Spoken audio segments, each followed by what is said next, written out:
Welcome to Sharp Island. So, dito lang to guys, Saikong.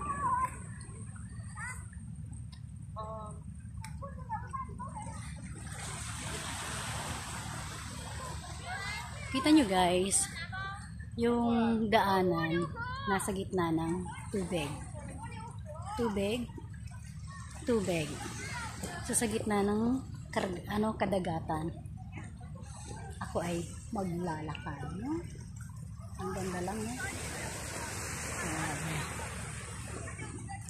Kaganda here.